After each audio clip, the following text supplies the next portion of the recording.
Hi guys! Magko-Korea ba kayo anytime soon? If yes, then this is how I got my Korean visa approved as a freelancer and without going to Manila for physical appearance just to submit my requirements. So, if you guys are someone like me, don't forget to like this video and mag-subscribe na din kayo dahil mag-a-upload ako ng Korea travel videos dito sa YouTube channel ko soon.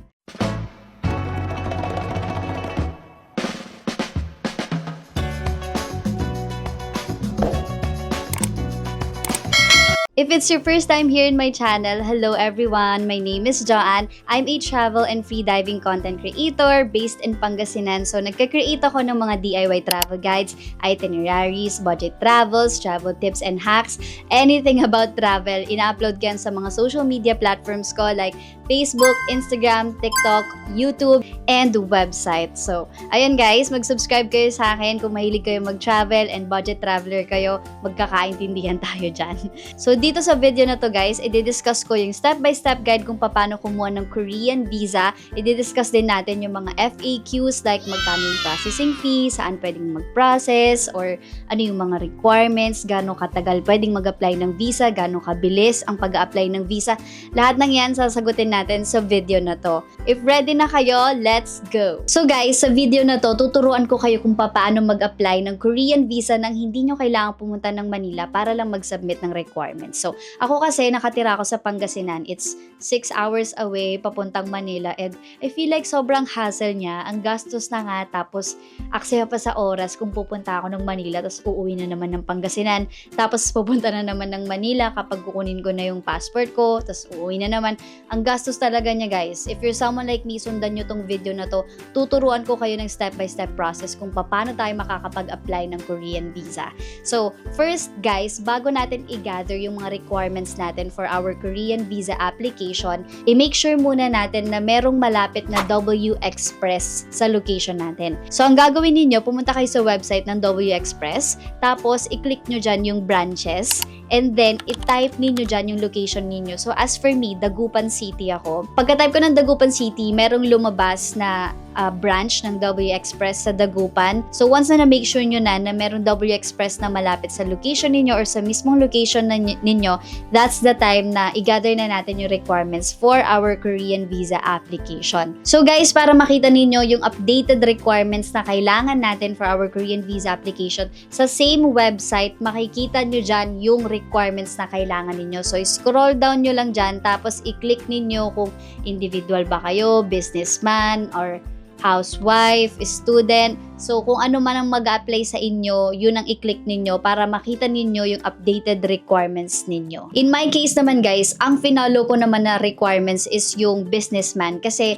since freelancer ako and registered naman sa BIR yung blogging services ko, kaya yung businessman yung finalo ko na requirements. So, ang first requirement natin dyan is yung application form. So, saan nyo ba makukuha yan? Mada-download nyo yan sa same website guys. I-click nyo lang dyan yung link na provided nila para ma-download ninyo yung application form. So, yung application form na yan, kailangan nyo yan sagutan, tapos dapat computerized lahat ng sagot and all caps dapat yan. Huwag kayong mag-iiwan ng mga blank fields. Dapat yung mga fields na wala kayong sagot, lalagyan ninyo ng NA. So, bawal ang blank fields, guys. Okay? All caps, computerized, tapos NA yung mga blank fields. Pagkatapos nyo namang sagutan yung application form ninyo, i-print nyo yan sa A4 size. Don't forget guys ha, A4 size nyo yan kailangang i-print. Tapos, pirmahan ninyo ng wet ink. Second requirement guys is 1-piece passport size photo. So, pumunta lang kayo sa photo line, sabihin ninyo kailangan ninyo ng picture para sa inyong Korean visa application. Alam na nila yung size. But just to be sure, 35mm by 45mm yung size. Dapat white background yan guys. And taken within 6 months. Promise guys, malalaman nila kapag more than 6 months yan tinake. So, make sure it's taken within 6 months. Then, yung picture naman guys, i-glue nyo yan sa application form niyo. So, hindi siya dapat printed sa mismong application form. Third requirement naman is of course your original passport. Isasubmitin nyo mismo yung original passport ninyo kapag mag-a-apply kayo ng Korean visa. It must be valid within 6 months. Okay? Fourth and fifth requirement naman guys is photocopy of your passport's bio page or page number 2 and photocopy of any valid visa of OECD member member countries like Japan, Australia, yung mga European countries, i-search nyo na lang sa Google kung ano yung mga OECD member countries. Tapos kung meron kayong visa doon for the past 5 years, ipa-xerox nyo din at isubmit nyo sa kanila. Pag magpapa-xerox kayo guys sa A4 size. Sixth requirement is photocopy of PRC card kung meron kayo. If wala guys, skip nyo na lang yan. Seventh requirement naman is original certificate of employment if applicable kung meron kayo. Since ako guys, freelancer ako, wala akong certificate of employment kaya in-skip ko na lang yan. So move on tayo sa eighth requirement guys. Ang eighth requirement natin is photocopy of business permit and mayor's permit. So in my case, pina-photocopy ko lang yung business permit ko pero wala akong pina-photocopy na mayor's permit kasi wala naman akong mayor's permit. So since wala akong na-present na mayor's permit guys, in-explain ko na lang sa cover letter ko kung bakit wala akong masasubmit na mayor's permit. And yung reason ko kung bakit wala akong nasubmit na mayor's permit is because freelancer ako, registered yung business ko sa BIR, pero since freelancer nga ako, wala akong physical address. So it's unnecessary na kumuha ng mayor's permit kasi nga walang physical address or walang physical shop yung aking business na naka-register sa BIR. So yun yung in-explain ko lang sa guys, sa cover letter na sinubmit ko sa kanila kung bakit wala akong mayor's permit na mapro-provide. Ninth requirement is original bank certificate. So saan ba to kinukuha? Syempre sa bangko ninyo guys.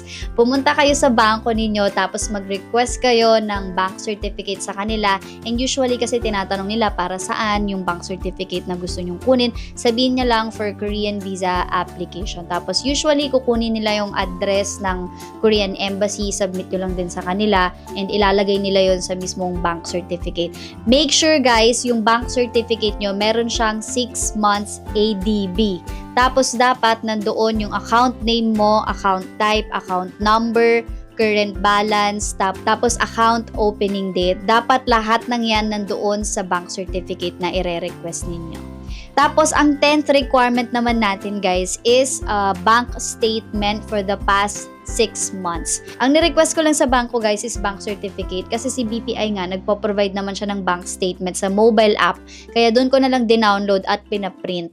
So, ayun, mas nakamura din ako kasi medyo mahal yung pa-print sa bangko, guys. So, i-check ninyo mabuti sa mobile app ninyo kung anumang bangko meron kayo, kung meron siyang provided na bank statement. Kung wala naman, pwedeng-pwede nyo yan i-request sa bangko nyo din, kasabay na nung bank certificate. Next naman, guys, ang 11th requirement natin is photocopy of your ITR. So, dapat meron kayo niyan.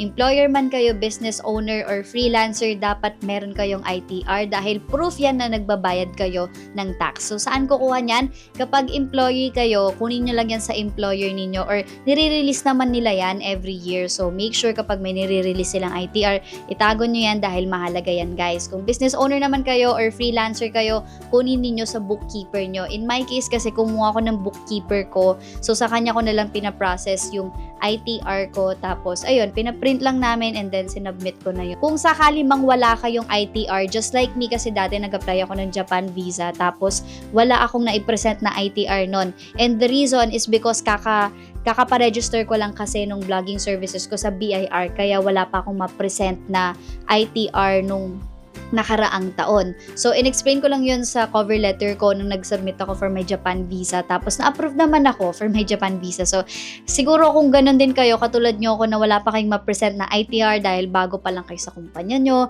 or what, i-explain nyo na lang sa cover letter kung bakit wala kayong ITR. Take note guys, lahat ng requirement na hindi ninyo mape-present kapag kayo ay magsasubmit for Korean visa application, i-explain nyo lahat yan sa cover letter. Last requirement is privacy consent form. So, itong privacy consent form kasi usually nakukuha nila yan kapag pumupunta sila sa KVAC sa Manila mismo, kapag nagsasubmit sila. Pero syempre, in my case, since hindi nga ako pupunta ng Manila, ilalagay ko na lang din dito yung website guys kung saan ko din-download yung privacy consent form. Tapos, pirmahan nyo lang yon. Wet ink syempre ang pagpirma natin. So guys, after ninyong makomplete lahat ng requirements ninyo, it's time to go to WExpress branch. So, yung pinakamalapit na W Express branch sa inyo, pumunta lang kayo doon, tapos isubmit nyo na yung mga requirements na ginather ninyo. I-check nila yan guys, lahat ng requirements ninyo. Meron silang checklist dyan, tapos i-check nila kung kompleto yung requirements ninyo, kung may mali ba sa requirements ninyo, ipapaulit nila. So, i-check naman talaga nila yan bago nila ipadala yon sa KVAC in Manila. So, ayun guys, pag na-check nila yung mga requirements ninyo at nakita nila na kompleto naman at walang problema, ipapadala na yan sa Manila. So, all you need to do is to pay for the processing fee. So, magkano ba ang processing fee? Ang Korean visa processing fee is 900 pesos. Pero since through W Express tayo, meron silang additional na 1,000 pesos. So, total of 1,900 pesos yung binayaran ko para mag-apply ng Korean visa. Not bad na siya, diba? Kasi additional 1,000 pesos lang. Kesa naman mag-commute ako papuntang Manila, tas umuwi para mag-submit ng requirement. Tapos after like 16 days, babalik na naman ako doon para kunin yung passport ko.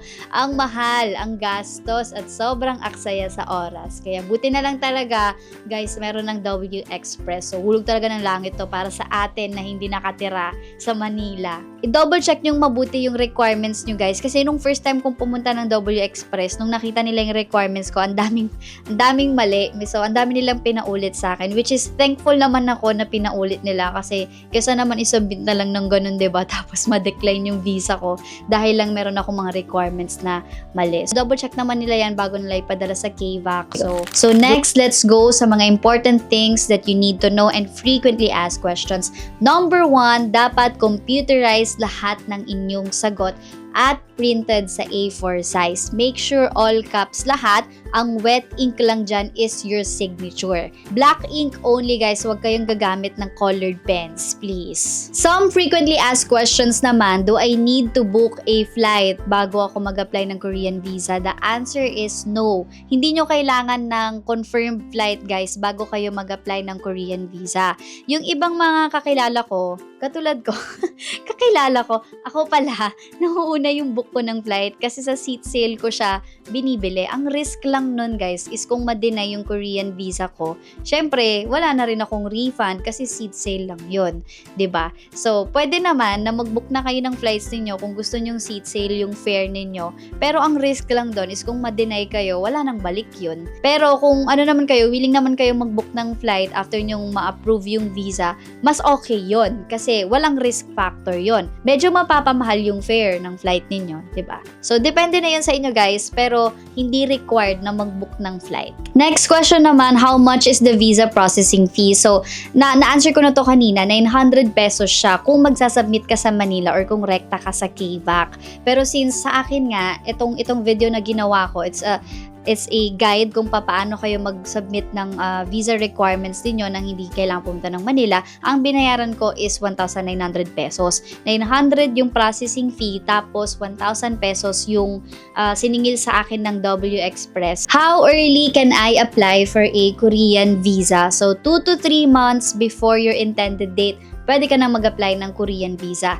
Gaano naman ka-late pwedeng mag-apply ng Korean visa? So, since guys, nag-update na si Korean Embassy, 16 working days na ang processing time ng kanilang C39 or tourist visa. So, almost 1 month yun, no? Kaya kung ang travel date ninyo ay next month na, medyo late na kayo ngayon. Sobrang risk na yun, guys. So, huwag nyong i-risk yung 1 month na yun kasi medyo risky pa din siya, especially sa mga peak season natin, yung mga autumn season, winter season natin dyan sa Korea. Peak season yun, ang dami nag-a-apply ng Korean visa. So, ang dami nilang pinaprocess, kaya posible na hindi lang 16 working days yung processing time nung sa inyo. Yung sa akin naman, guys, nag-submit ako sa W Express ng October 6. Tapos, na-receive ko siya ng October 29. So, exactly 3 weeks time yun. Pero, huwag niyong susundan yung akin kasi it's possible na yung sa inyo more than 1 month yung processing niya. Depende nga talaga sa panahon ko. So, ito, maraming nagtatanong nito, guys, magkano daw ang show money? Wala naman siya actually na minimum ADB na nire-require ng Korean Embassy. Basta kailangan mo ipakita sa kanila na afford mong mag-travel sa Korea, and yung ipapakita mong balance ng bangko mo kapag magsasubmit ka ng bank certificate at ng bank statement mo, dapat proof yon na kaya niyang i-cover yung travel expenses mo sa Korea. Depende kung gaano ka doon katagal. So for example, ang itinerary mo doon is 7 days. So hindi naman siguro pwedeng 20k lang yung laman ng bangko nyo, 'di ba? So make sure kaya nyong i-prove sa Korean Embassy na kaya ninyong i-cover yung travel expenses nyo doon for 7 days. So ayun lang siya guys. Case to case basis siya, depende sa situation. Basta wala siyang minimum ADB na requirement. Depende siya sa length of stay mo doon and yung mga travel expenses mo. Ano naman ang itsura ng Korean visa? So, alam nyo guys, compared kay Japan visa, at hindi na siya yung sticker na nilalagay dito sa passport and Chinese visa. So, hindi na siya ini-stick dito sa passport natin. So, kapag bumalik yung passport natin, meron niyang kasamang visa grant notice. So, ganito na yung itsura niya. Printed siya, tapos nakalagay siya dito na, kita ba? Ayan. Nakalagay siya dyan guys, visa grant notice. So, yan yung marireceive ninyo. Tapos, ito rin yung ipapakita ninyo sa IO kapag flight nyo na papuntang Korea. Pag naghanap sila ng visa, ito yon, visa grant notice ang inyong ipapakita sa IO. So, ayun lang guys. So far, yun lang naman yung mga madalas na frequently asked questions na nakikita ko online. So, pag meron ako mga hindi nasagot na frequently asked question or meron kayong gustong itanong, ilagay nyo lang sa comment section and I will try my best para sagutin ang mga questions ninyo. And kung gusto nyo akong gumawa ng video para sa step-by-step guide kung paano fill outan yung Korean visa application form, kasi honestly ako, nahirapan akong fill outan yon. Medyo ang daming questions. So, kung gusto niyo akong gumawa ng ganong klaseng video guys, just let me know, gagawa tayo ng video para dyan. So, ayun lang guys. Thank you so much for watching this video and I hope nakatulong ako sa inyo para sa inyong Korea dreams in the future. Please don't forget to subscribe sa aking YouTube channel and I'll be uploading more Korea travel videos soon. So, like, share, subscribe, and thank you so much for watching. Bye!